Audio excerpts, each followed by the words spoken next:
102.3 FM WHIV-LP New Orleans is the only community radio station in the city dedicated to human rights and social justice.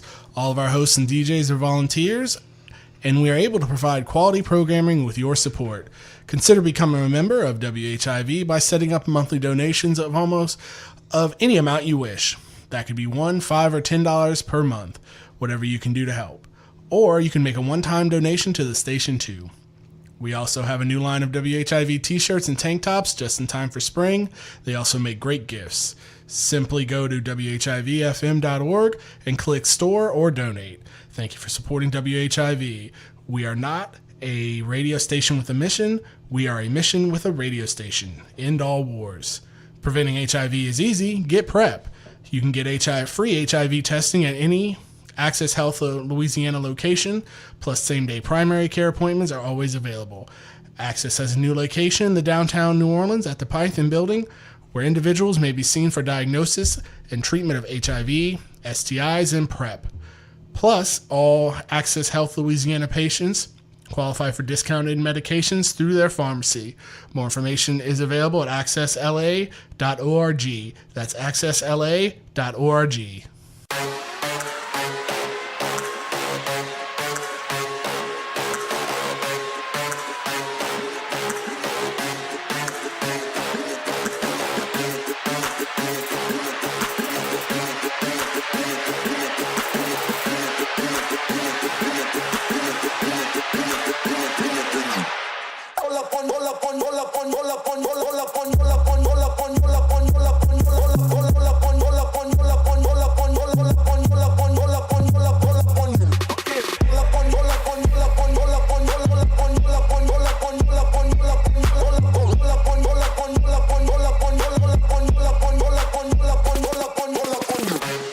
You are listening to WHIV LP New Orleans and WHIV FM/listen. You are listening to this week's episode of Good Morning Comrade. Good morning, Robert. Hello, how's it going? Good morning, Francis. Go ahead, Francis. Hello, good morning. How's it going? It's going okay. Good morning to me, too. So Francis and I spent most of our day in Baton Rouge. What were you doing in Baton Rouge today, Francis? Today in Baton Rouge, I went up for the Planned Parenthood stand-in day at the Capitol building. They had about almost 300 people there in the Planned Parenthood shirts and lined up in a big circle inside the rotunda and spoke some words about the forced birth bill that was passed by the Louisiana State Legislature yesterday. So you're going to be hearing this recording on Tuesday, but when, as of recording, the fetal heartbeat bill was passed through the Senate last week and the State House yesterday, and the governor signed it just like a couple of hours ago. So it's one of these things that makes no exception. It's an abortion bill that makes for no exceptions for rape or incest, and abortions will no longer be allowed after 6 weeks, which most people don't even know that they're pregnant for that time. Yeah. There was this really sort of fairly large protest-ish at the Capitol that was organized mostly by Planned Parenthood and the New Orleans Abortion Fund. Yeah, mostly by Planned Parenthood. And I've been there all week as well. There's been a lot of sort of drama around school funding in the state of Louisiana. There was a funding proposal that was approved by the state-level school board called the Bessie Board. They put together a formula that would give teachers $1,000 raises plus a $39 million grant to all of these school districts that would be shared amongst them. And that would pay for 70% of that would have to go to education. So teachers and other school workers would be getting either $1,000 if you're a teacher or a $500 raise, permanent raises, or they would get, and they would also, in addition, get $39 million dispersed amongst the school board. So there's been a lot of pushback about this. It's been fought over the past, seems like forever, but I think it was only 2 months. The House Education Committee rejected proposals and sent them back to the Bessie board. And the Senate recently had a bill called SCR 3 that was approved by the Senate. It went through the House Education Committee today, and I didn't see if it was voted on the House floor today. I don't know if I think it has to go through the appropriations. I'm not sure, though. It's just a completely ridiculous and Byzantine process that seems to be taking forever. So I've been, in the past 5 days, I was in Baton Rouge for 4 of them, and just getting out there trying to get support and funding for our schools. There have been representation from both of the major schools, major teachers unions, the LAE and the LFT. Many people from locals. I made a lot of connections doing that too. Talked to a lot of people, made some old friends, met some old friends, made some new friends. Stuff like that. Baton Rouge is a magical place. Yeah, it seemed like a lot of teachers in the room today in the committee hearing. Yeah, there were a lot today. There were a ton of them yesterday. It was more yesterday, but there was pretty full in there. We were lucky enough yesterday to have some 4-H kids that were in town, and a lot of their teachers and parents who were associated with those groups kind of came in and sat in on the committee meetings and kept an eye on these Polly Thomases and Stephanie Hilferty types who are just like flaky, wishy-washy people who don't want to like nail down any support for this bill, that for whatever reason they don't want Democrats or whatever to get credit for it. And I don't know, I'm not too interested in who gets the credit. That's a bunch of Shakespeare stuff. Anyway, so that was what we've been doing for the past couple of days. Baton Rouge, bad town. I hate it. It's a horrible place. Yeah, it's rough. Yeah, I got in trouble no less than half a dozen times. At least 3 of them for wearing a hat in the committee room or like in the hall right outside the House chambers. Jeff, tell us about the lights. Okay, so since you asked, yesterday, this was Wednesday, I was at the Education Committee hearing. And they were talking about, various things. Most of it was not SCR3, but there were some people that were kind of like some of these bad groups, like these charter school associations and APEL and, Stand With Children, all these monstrous, horrible, Eli Broad funded it, and, Betsy DeVos funded it, and Walton funded it, and Bill Gates funded groups. Stand With Children, is that one of those ones that's like... They don't stand on children, more like. It sounds, I don't know too much about them, but it sounds a lot like Right to Work and all those other terrible, like, oh, this sounds really good. And yeah, of course I support this, but it's really terrible. Is that what we're talking about? Yeah. It sort of puts this rhetorical labeling on it. So, like, if you don't stand with children, if you're against the group Stand With Children or Stand For Children, I can't remember what it's called, then you necessarily stand against children. It's sort of what they hope to do with this sort of framing device that they do by calling themselves these horrible things, or these very manipulative names. But anyway, they have to, because their policies are so unpopular. Yeah, their policies are trash. Yeah. Their policies are absolutely garbage. They're about breaking up schools, and they're about defunding them and turning them into charter schools. Like we said before on the show, they break up labor unions. They segregate education more than they've been in the past. The education system in the U.S. right now is comparably segregated as it was prior to Brown versus Board of Education, which is something. That's a big deal. And also there's basically an educational apartheid state. There's less money that will go to kids from traditionally local low socioeconomic status, and it also is a huge buffer for gentrification. So one of the things with gentrification is that if you don't have local neighborhood schools, your kids don't have to go to local neighborhood schools with the poor kids or the ones that you don't like. So the school system, the way it is in New Orleans, really makes it easy if your kid's going to go to Lusher or Ben Franklin or one of these other so-called great schools, which, I mean, their scores are fine. It's because they have more kids that are coming from very specific places. Lusher has a deal with Tulane, where a number of their kids come from employees of Tulane, and it's something that really jukes up those numbers, because if you're an employee of Tulane, there's a chance that you're a professor, or if there's a chance that you're I'm not even sure if that works for grad students or things like that. I'm kind of talking off the cuff here, so if the facts aren't all straight, please don't sue me. But the point here is that these schools are not randomly even drawn, or they're not drawn from a certain area. There are places that people can send their children that won't be the schools that would typically, in the sort of historical sense, be a part of that community. So it's a mess.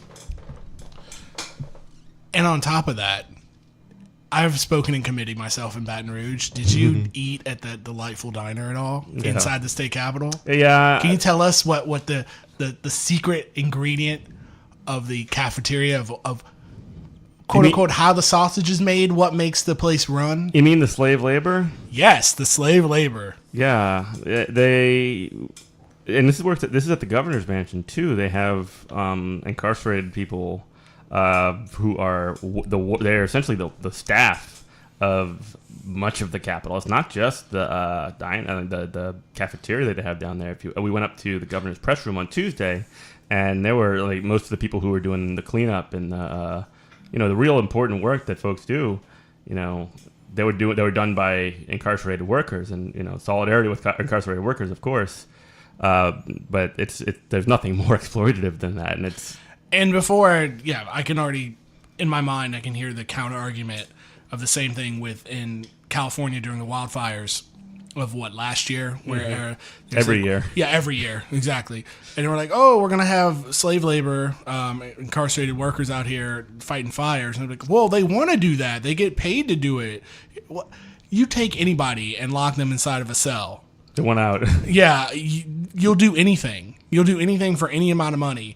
I guarantee you, if I can get I put you inside a cell for X amount of time, and then I say, hey, do you want to go do this menial task for no money?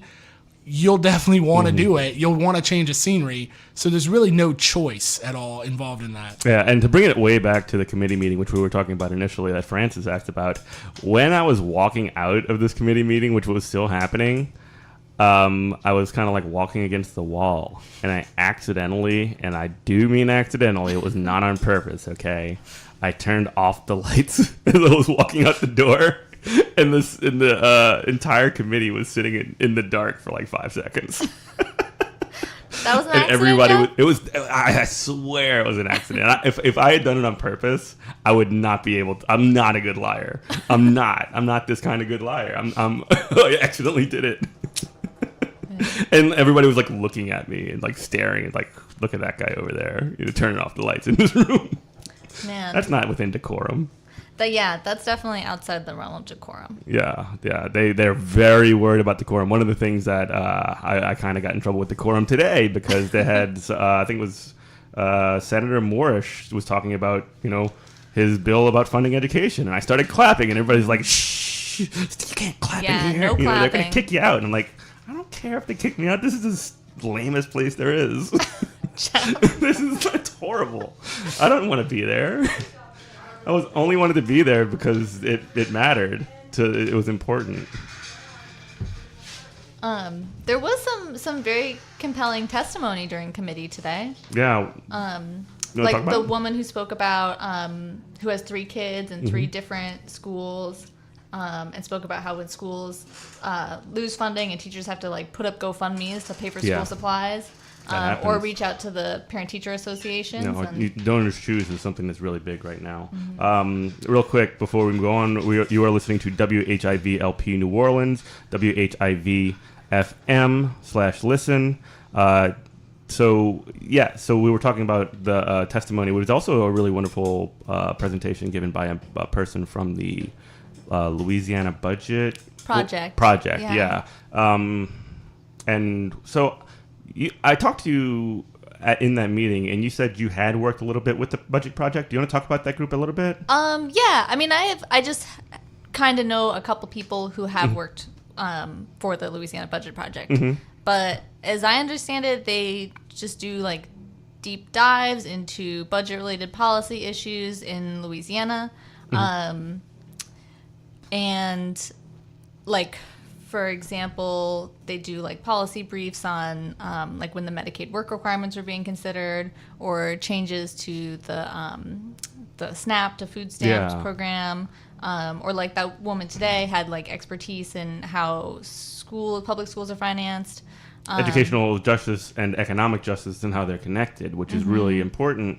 The person that we spoke to sort of made that connection with poverty, and I guess one of the things that are mostly connected with these like school performance scores and things like that also is you can directly look at schools in low socioeconomic areas and their school performance scores, while not necessarily a good representation in my view of how well these schools are working in their areas, or how good they are at education or whatever. They are correlated to be lower school performance scores. So you have your D's and your F's in your lower socioeconomic areas, and your higher socioeconomic areas you will have, I can't say socioeconomic, in your higher SES areas. In your higher SES areas, you will have your A's and your B's and whatever. So it's judging schools based off of judging schools based off of school performance scores is basically judging a schools based off of how much socioeconomic wealth there is in that area. So yeah, but the Budget Project does I think they do a ton of really great work, and they have a newsletter that goes out. It's called the Daily Dime, where they do just a little blurb about different tax policy issues, budget policy issues, that I can definitely recommend subscribing to. It's very informative. I'm going to subscribe to that right now. I didn't realize that they did that. The Daily Dime. They always have they have like a number of the day, like little fast fact of like a percentage or a, cost of something. That they're usually pretty interesting. The last one was like 86% of preschool teachers make. You know what? I'd have to look it up because I don't quite remember. But it was a stark, like, high percentage of teachers who don't make enough money. Yeah, basically. I can speak for that just in an anecdotal sense. My wife and I are both teachers, and we're paycheck to paycheck right now. I mean, we have a mortgage, we both have student loans, we have a car note, we have a lot of expenses, and we're always sort of like looking at the calendar and like, are we going to be able to make it until the 31st and the 1st? It's not an easy thing to do, and we did recently get a vote for about $3,000 raises in Jefferson Parish, and hopefully that's going to make it a little bit easier. But the situation is it's not easy for all these teachers out there. They're doing their best, and it's tough. It's a hard job. So you are listening to 102.3 WHIV-LP New Orleans, WHIV-FM. So Robert, you wanted to talk a little bit about Smedley Butler today, did you? I mean, I guess it's not so much I wanted to talk about Smedley Butler. I really wanted to. We're a couple days out from Memorial Day, and I really want to, for lack of a better term, hijack Memorial Day from right-wing reactionaries and warmongers and warhawks. We're doing a coup. We're doing a coup. We're taking it back. We're seizing the means of information and actual reality. So, a little bit about myself as you all listen to this and we slowly start to find out more and more about the hosts. I was in the Marine Corps. I joined the Marine Corps right out of high school when I was 18. How they got me was I was a kid. I grew up poor. And I didn't know what I knew. I was a sophomore. No, I was a junior in high school. And I knew that graduation was coming up, and my parents had no money for college. That was never going to happen. Mm-hmm. So I had to figure out some way to get out of this town. And I'm actually from Florida. I'm actually from a really, really nice town in Florida, but everybody, it doesn't matter where you are, it just feels like a gilded cage. You want to get out. And Marine Corps recruiter came. I was not interested at all in any kind of military service. I'd never given it two shakes. But I totally remember him standing in my shop class, and he goes, the end of his pitch, he goes, "We got bases here, we got bases there, we got bases in Japan." And as soon as he said that, because I was on the cutting age of the weeaboo kids, the Japanophiles, like totally. As soon as he said that, my ears perked up. He had my full attention, and that day I was in the recruiting office. Took the city bus down to the recruiting office and signed the paperwork to go into the delayed entry program. And I completely remember when I graduated Marine Corps boot camp, and they said, "Where do you want to go? You're going to be an admin clerk. What do you want to go? East Coast, West Coast, overseas?" And I was like, "Well, that's East Coast or West. That's dumb, because if I wanted just a normal job, I would have just got a normal job. I want to go overseas." And he goes, I remember the guy going, "Oh, I got a place for you then. We're going to send you all the way across the world. We're sending your butt to Japan." And I was like, "Oh, no." I felt like, what is it, Briar Fox? Like, "Please don't throw me in the briar patch." Did he actually sound like Sergeant Slaughter? No, he actually did. That's and amazing. he really thought like he got one over on me. He really thought he was like sending me to like this, like the suffering place. Listen up, maggot. You're going to Japan. I was like, that was the whole plan. And so I'm stationed in Okinawa, Japan, and that's where I did most of my enlistment. Now, the point of this story is, in Marine Corps boot camp, they shave our heads, and they sit us down, and they fill us full of Marine Corps history and propaganda. And we actually had to remember who the quote-unquote great generals were. So every Marine who's ever served can tell you about Chesty Puller and his campaign. That's a great name, yeah, Chesty well, Puller. that's not his first name. I couldn't even tell you his first name. How do you get a nickname Chesty? Well, let me tell you, Okay, civilian. all right, let man. me tell you, man. He is chesty because he had so many medals that they were just all over his chest and ribbons. That's why. And he was in the Korean War. Oh, yes. So, anywho, One of the great American victories. it's terrible. Proxy war against the Chinese. So Right. terrible. Point is, they tell you about Smedley Butler, and this is one of the guys you had to remember, and you just remember that. And I'm reading this on Wikipedia off of Wikipedia because I don't have time to do deep dives for y'all. That's not my job here. There's no deeper dive Exactly. on Wikipedia. So Chesty Puller, at the time of his death, he was the most decorated Marine in U.S. history. Smedley Butler, you mean? Yeah, is that what I said? You said I Chesty Puller, yeah. I'm still thinking about Chesty Puller. See, It's what a name. it's awesome. Smedley Butler's also a name that's really good. That's such an old timey Yeah, name. It's like a Smedley. guy who would fight you in that Cockney style. Yeah, where, yeah. He's got like instead a of big doing- old handlebar mustache. Yeah, and he would just put both of his dukes up and Yeah. put them up. I, sir, challenge you to the Queensberry rules. But this guy, Butler, he received 16 medals, 5 for heroism, and is one of 19 men to receive the Medal of Honor twice. And you, again, civilian, you don't win the Medal of Honor. You're only awarded it. Because most people, when they get the Medal of Honor, they're dead. It's for doing something way crazy. Press F to pay respects. Yeah, absolutely. Press F. That's the original Press F. Getting the Medal of Honor. That's the OG Press F.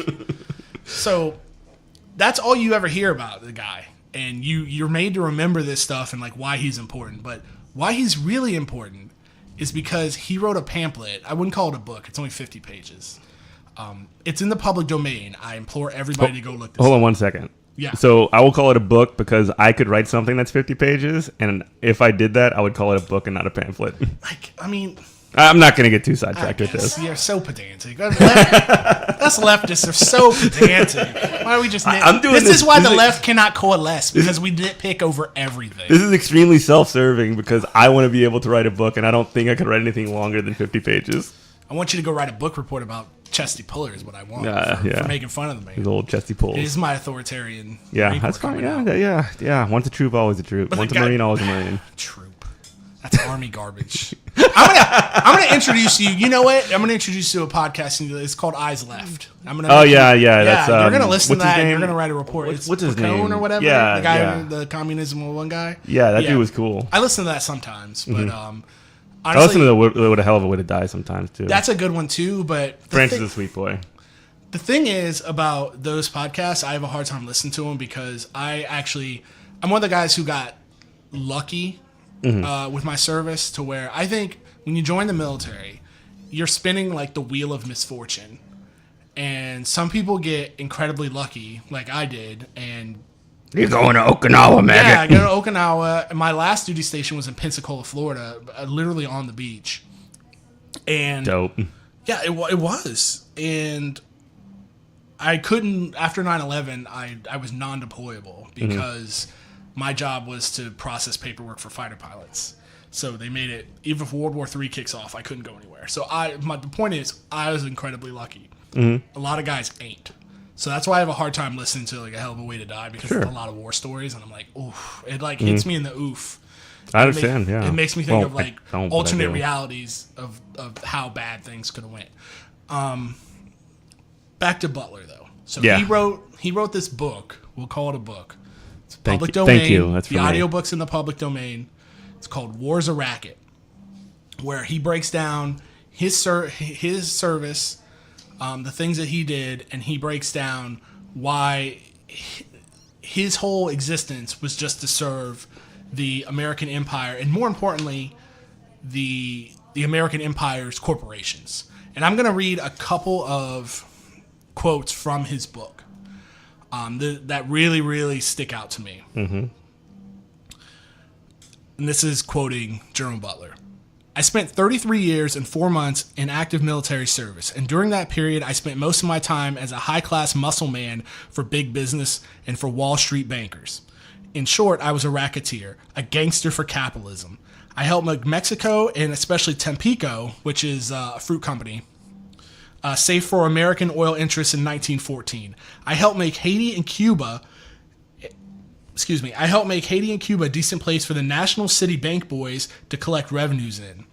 I helped in the raping of half a dozen Central American republics for the benefit of Wall Street. I helped purify Nicaragua for the International Banking House of Brown Brothers in 1902 and 1912. I brought light to the Dominican Republic for the American sugar interests in 1916.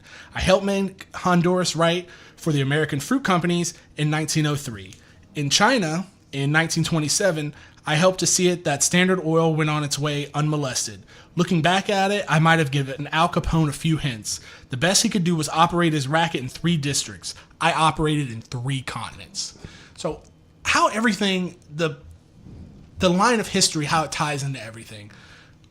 What you should really take from that is look how much havoc America wrecked in Central and South America. And for what reason? And for corporate interests. Yeah. And you wonder why we have a refugee crisis now. These things where we have migrants coming up through Central and South America. From Honduras, From where Honduras. we just backed a coup. Right. The U.S. just backed a coup. These things are linked to activities almost 100 years ago. If not longer. This was the Monroe Doctrine. I mean, it goes all the way back to the the quote unquote era of good feelings. Right. No, that's 100% right. And I just always thought it was so ironic that we were taught in the Marine Corps about these men and the things that they did, but this man's most seminal thing, the most important thing he probably did was write this book, this 50-page book, and you never hear anything about it. Well, yeah. And he really was you can listen to lefties like us all day talk about, hey, man, give peace a chance, man. I mean, he's no lefty. No, he's no lefty. Here's a guy calling balls and strikes exactly how it was. So if you want to know more about General Butler, obviously his book is out there. It's in the public domain. Another good, if you have Netflix, I believe that Oliver Stone's Untold History of the United States I watched that. goes into a lot about the wars in Central and South America. And I think he's a good starting point if you want to interface with authoritarian right-wingers, your family, other who might be right-wing, service members who might be, seeing that, hey, is my life, like, what I'm doing here, is it really a good thing? Serving. And I don't mean this to bash, when I say service members, I don't mean this to bash anybody who's in right now. of Not course at all. not. The idea that we've set up a caste system, though, that the only way to get your education and your medical expenses paid for, and to make sure that you have enough money to live, is to join the warrior caste is that's absurd into itself. And when you hear arguments, it's so historical though. When you think about the parts of the society that were the parts of the society that were the officers in the military, that's typically elite people, and the people who are in the military who are just the regular rank and file fighters, that's always working class folks. Throughout the entirety of history. Now, how much danger they would subject themselves to changes over time. But that's great you say that, because another thing about Butler is he's one of the last officers that did not have a college education. Mm-hmm. And you have to have a college education to be an officer now, but he's one of the last ones. So he came from the working class. Mm-hmm. That's interesting. Are you familiar at all with General Russell Honore? No, I've never heard the name. So I think we were talking about him just a little bit ago when the last time that Mark Allen Derry, who's the director of this station, and he hosts shows all around it, various times, including Resistance Radio on Mondays. He had this General Russell Honore on to talk about his sort of like Green Army that he's putting together. And when he was one of these dudes who did a lot in specifically, and I'm definitely not an expert on like what his history is and all this other stuff, but he did a lot of work in the recovery for Katrina before he retired. And he was on that program, but that they did a live show with him about, the third Monday of this month. So it was like 2 weeks ago. And he came across like extremely critical of the political system and of the way that the U.S. sort of structures its at foreign policy, because it's extremely opportunistic and it's extremely like exploitative, and it pushes out other it pushes out regimes that are hostile to the U.S., places like Venezuela, which I don't want to even get into Venezuela right now, and then it will sort of like replace with regimes that are friendly to the sort of trade relations that they would like to have. Yeah, of course. That's always been our MO. Yeah, and he's kind of like a modern Smedley Butler in a lot of ways. Not exactly the same, but it's sort of like that was the guy that I can see that it connects to specifically. No, I have to check that out. And one of the things that I remember definitely when I was in the Marine Corps, having conversations with one of my gunnery sergeants. We used to eat lunch together, and I asked him. He was in Vietnam, and I asked him, "Hey, Gunny, was the Marine Corps better or you got worse?" A chesty and a gunny. I know, right? Well, that's just a rant. I know. I'm I'm sorry. I'm gonna get a recruiter to call you. You're going in. You're gonna shave that beard. They don't want me. You're going in the Marine Corps. I'll turn off the lights. But so I say, "Hey, Gunny, was the Marine Corps better or worse before the draft?" And he goes, "Oh, it's so much better now, because back when I was in Vietnam, you get a ton of people who didn't want to be there and this and that." And I remember thinking in the back of my head how interesting that was, because you would think that a society that doesn't conscript people and has an all-volunteer force, like on its face, would be a good thing. And this is my personal opinion. This is all our opinions, but this is one of the things. I really want the draft to come back. But what I want is people feel it. It would have to come from a place to where you can't escape it. You can't. There's no. You don't have gout. Yeah, exactly. You're one of your shin splints or something, or there's no way of diverting it or getting out of it. Because if we had a society that had a military where everyone had skin in the game, the young could have say like, no, we're not going to go fight your wars for profit. And I can hear, like I said, people would always be able to get out of it. In my magical world of being, Emperor of the United States. Democratic military. Yeah, I would have to. Yeah, democratic totalitarianism. No, but democratic. That's what we do. I'm an authoritarian Democrat. Thank you. But I know what you mean. I'm being completely obnoxious here. I mean, usually I'm the one. I don't know. I'm very good at being obnoxious. I'm more mellow than usual. I don't know what's going on. But lastly, and I want to tie this all back into the topics of the day. Before you do that, can I just announce that we are on WHIV LP New Orleans 102.3 and WHIV FM. Go ahead, Robert.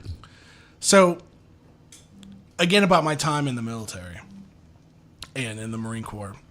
So whenever you hear somebody say that Medicare for all won't work, or jobs for all, or housing as a right won't work, or any of those are far left ideas. The military already has these things figured out. Mm-hmm. And they already know how to provide everybody good and timely health care, which is TRICARE. They already know how to provide housing. And honestly, if there's not enough housing, let me tell you about my situation. So when I was in Japan, I lived in the barracks with everybody else. Now, when my last duty station in Pensacola, Florida, there wasn't enough base housing. So they literally kicked me off base and gave me money and said, here, this is how you, this is money to be used to get an apartment. Yeah. And it's called COLA. It's called Cost of Living Allowance.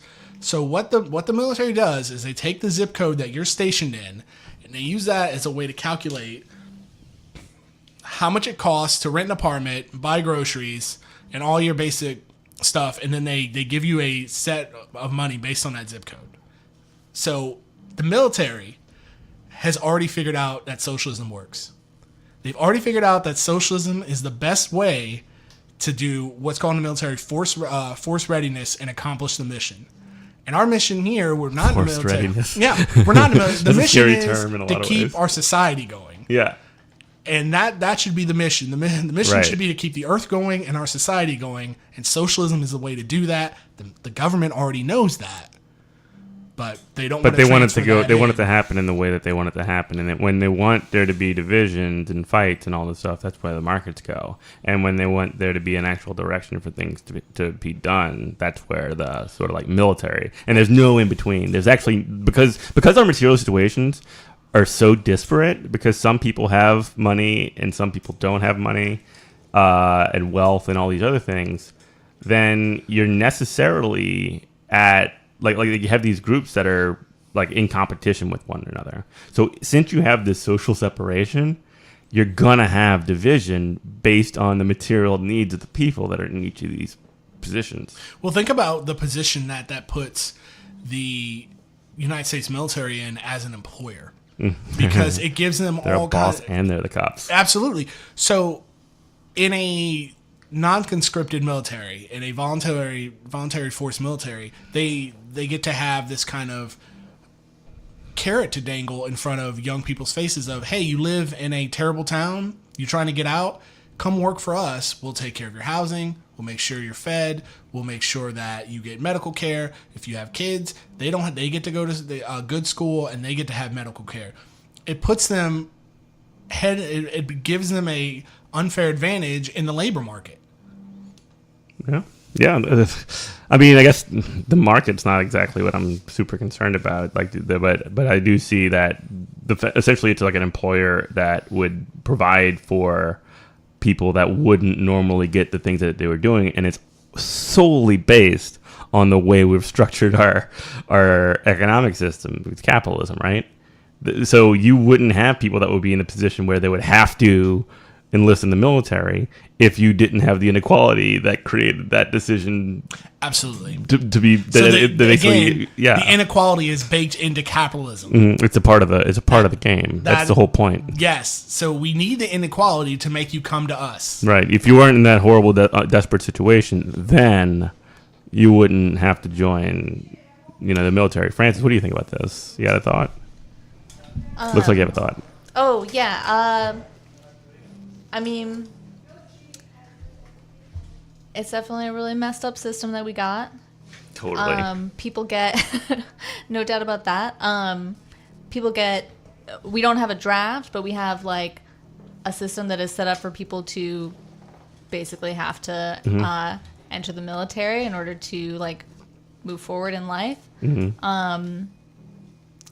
I don't know if I'm down, Robert, with going back to the draft. That was an interesting.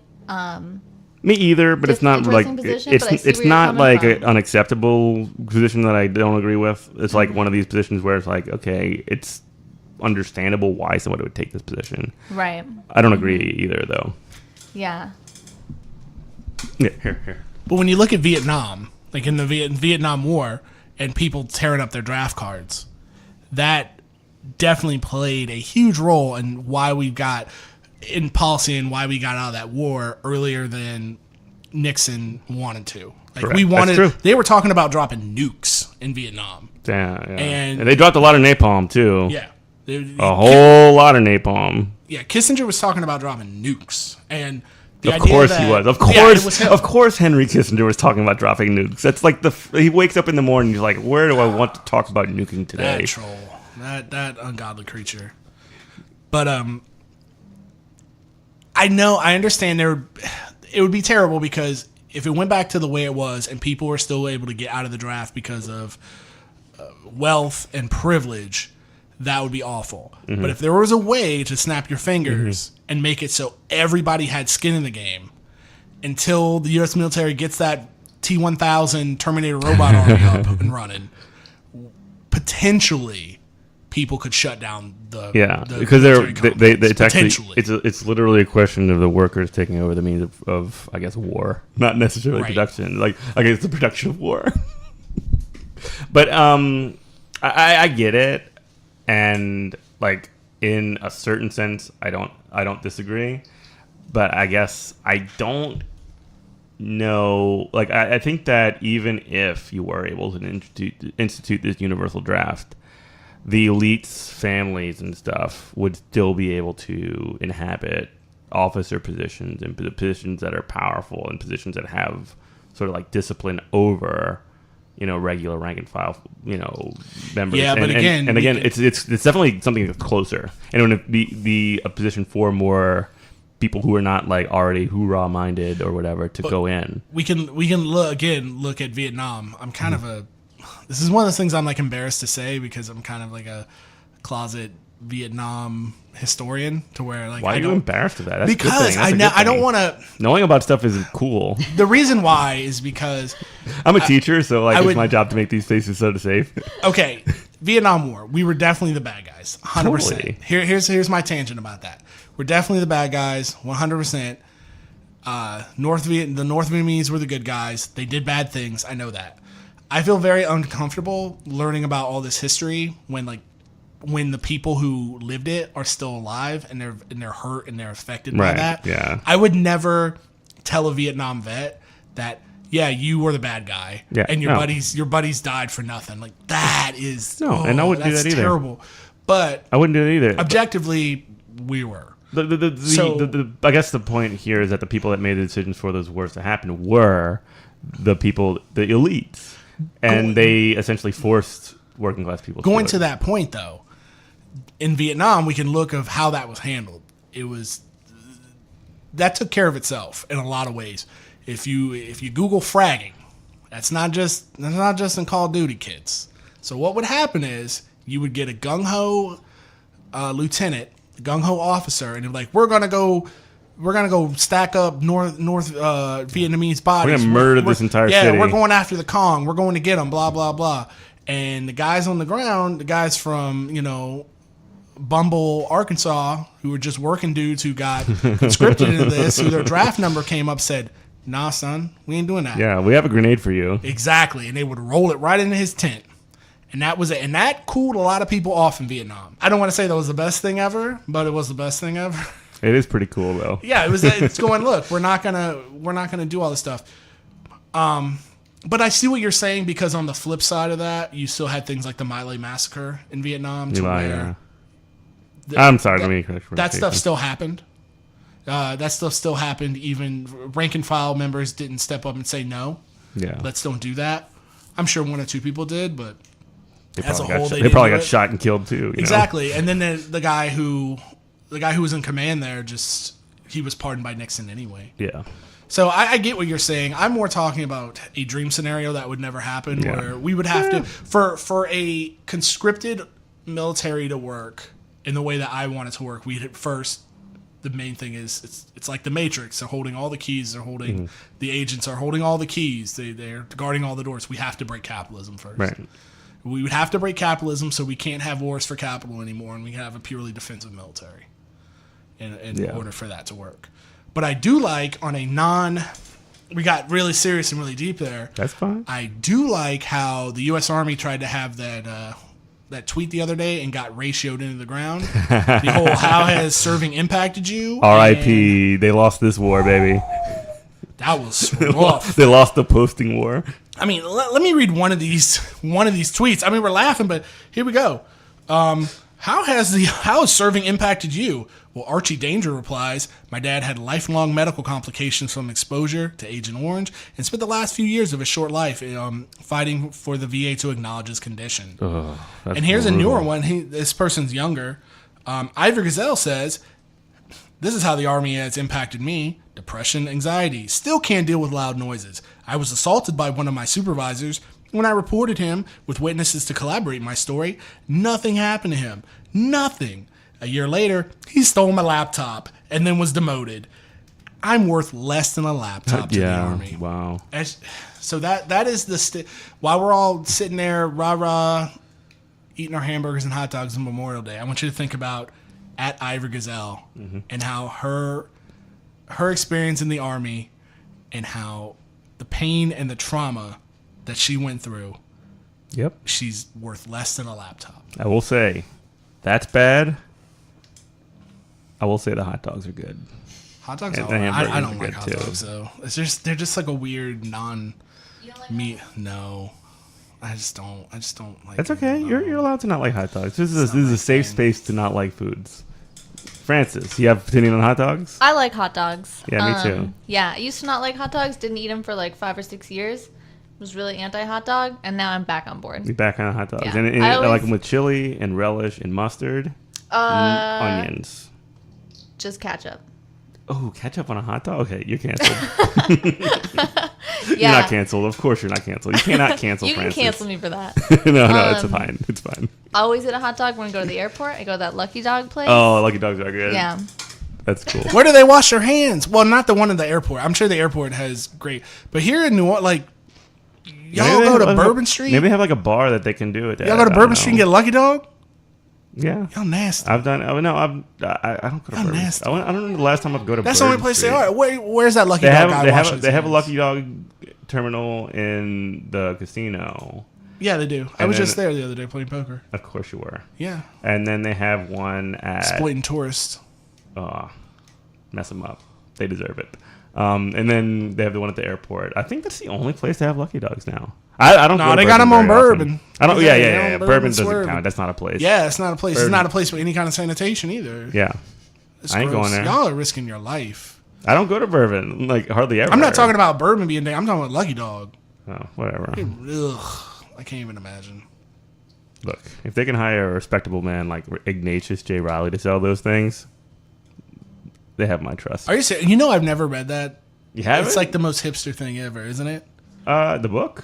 He is such a hipster. He's like. Such, I didn't know Lucky Dogs were around for that. Yeah, But that's why they're a thing? The chapter where he's selling the Lucky Dogs is so just like crying funny. Like it's hilarious. If y'all don't know what we're talking about, it's a very New Orleans thing. It's this book called The Confederacy of Dunces. You want to talk about it? Because I know he's like a dopey guy and like one of those hipster.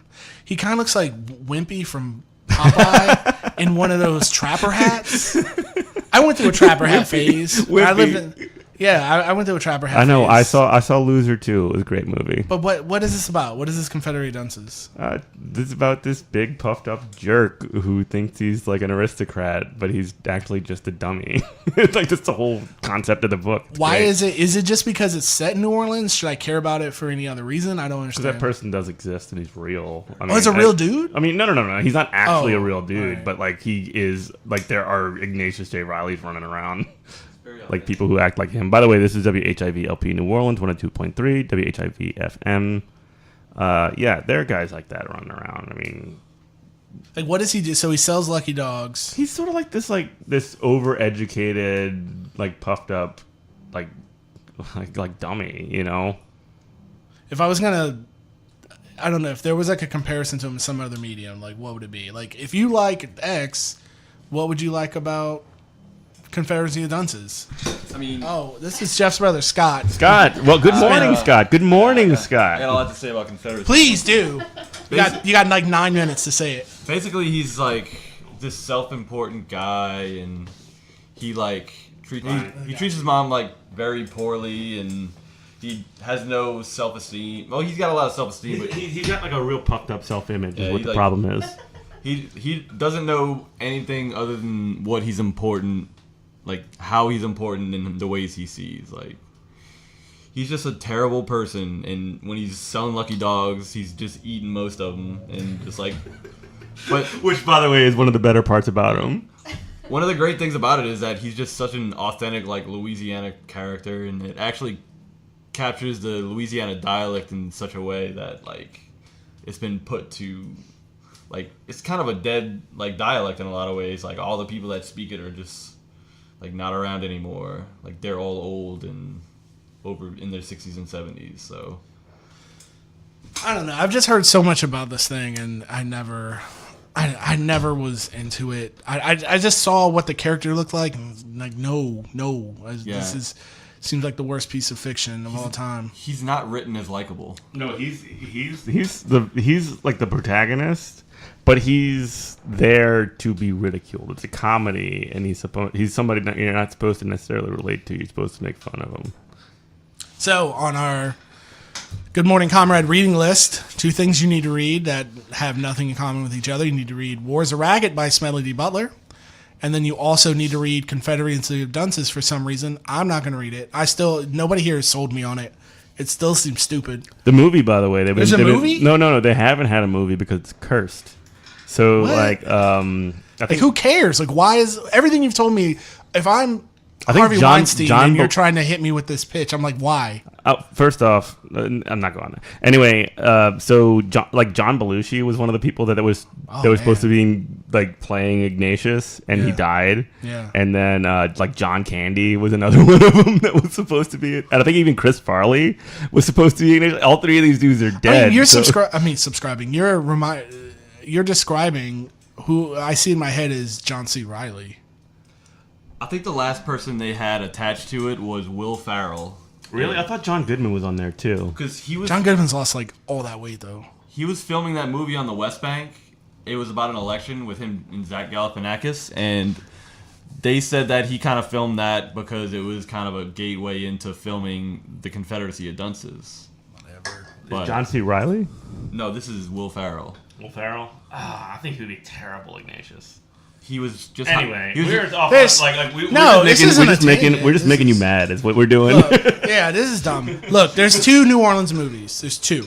One is The Cincinnati Kid, because that movie's about poker, and poker's great, and it's also about old New Orleans. So watch The Cincinnati Kid. It has Steve McQueen. It's everything that's good about old Hollywood. Is there a car chase? No, there's a chase though. Movie. There is a chase though where he has to get away from card sharks or whatever, and like he's running away on foot. Yeah, and he's down by the levee, and then he has to jump on a streetcar to get away. I remember. Mm-hmm. I think he jumps on a streetcar. That's pretty like cool. A moving streetcar. The other movie that encapsulates New Orleans, it's the best New Orleans movie, edging out Cincinnati Kid, is Princess and the Frog. Princess and the Frog is the best movie. It has because we were talking about John Goodman. That's why he's Big Daddy in Princess and the Frog. I don't know. You haven't seen that? Or I've seen it. I don't know. That's such a good movie. It's okay. First of all, New Orleans through and through. I don't know where she's supposed to live, but that looks like every neighborhood I've ever seen in New Orleans where Tiana lives. Second of all the locations are good. Third, the music's good. It's Dr. John, and he's not drunk. It's hard to see Dr. John or hear him when he's not intoxicated. Disney made him clean up his act. Were we on 4? It's a feminist movie because Tiana, and I can't think of her friend, they were actually friends. It's a racial thing too, because Tiana's black and her friend is white, and they're rich and they get along. And if you remember, Tiana and her friend wanted to marry Naveen to become a princess, but then when she saw that Tiana and Naveen were in love as frogs, all she wanted to do was help them out. So it's a movie where there's 2 women who wanted the leading guy. It passes the Bechdel test? I don't know. I'm bad with the Bechdel test. I don't know. It's just sort of ridiculous. But they don't have any competition. That's what Yeah, I'm they're not getting fighting at. with one They're not another. fighting over That's it. good. So it's really good. And Dr. Shadow John. Man, Dr. John. There's something else that's really good about it. I just can't think. I don't know. There's beignets in it. Thanks everybody for listening to this episode of the Good Morning Comrade. You are listening to 102.3 LP New Orleans, WHIV FM. You can contact us at... Oh, man, I can never Contact remember our at email. goodmorningcomrade@gmail.com. That's it. And our Twitter is Comrade Morning. Wait, contact at goodmorningcomrade.com? Yeah, that's it. Okay, cool. And we also, because that's At our Comrade website. Morning too. on Twitter. At Comrade Morning. There's an Instagram that's just Good Morning Comrade. Michelle runs that, so it's going to be... It'll be way better than the other social media that's not run by it's a lot Michelle. of, like, Michelle playing bass.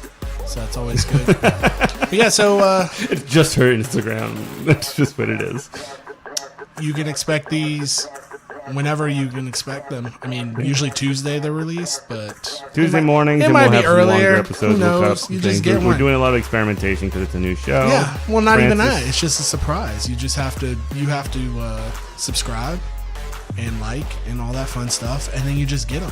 You get them when you get them, when they're done. Francis, thank you so much for coming. You're welcome anytime. We love you. You're wonderful. Oh, I love you guys. Thank you so much for having me. All right, we'll see you next time. Next time, bye.